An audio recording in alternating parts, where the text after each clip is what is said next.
জ্বালানি সংকট ও যানজট সহ নানা বাস্তবতায় রাজধানীর কিছু শিক্ষা প্রতিষ্ঠানে পরীক্ষামূলকভাবে অনলাইন ও অফলাইন ক্লাসের সমন্বিত পদ্ধতি চালুর পরিকল্পনার কথা জানিয়েছেন শিক্ষামন্ত্রী ডক্টর আনম এহসানুল হক মিলন।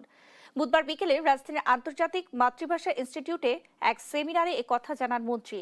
মেট্রোপলিটন এলাকাগুলোতে সপ্তাহে 3 দিন সরাসরি এবং 3 দিন অনলাইনে শ্রেণী কার্যক্রম পরিচালনার বিষয়টি সংসদে তোলার কথা জানান শিক্ষামন্ত্রী। এ সময় প্রাথমিক ও গণশিক্ষা প্রতিমন্ত্রী ববি হাজ্জাজ বলেন, দায়িত্বশীলদের জবাবদিহিতার মধ্য দিয়ে সকলের মতামত নিয়ে সিদ্ধান্ত নেওয়া হবে।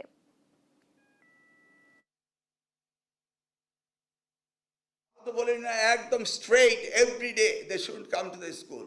আমরা বলেছি একদিন অন্তর একদিন।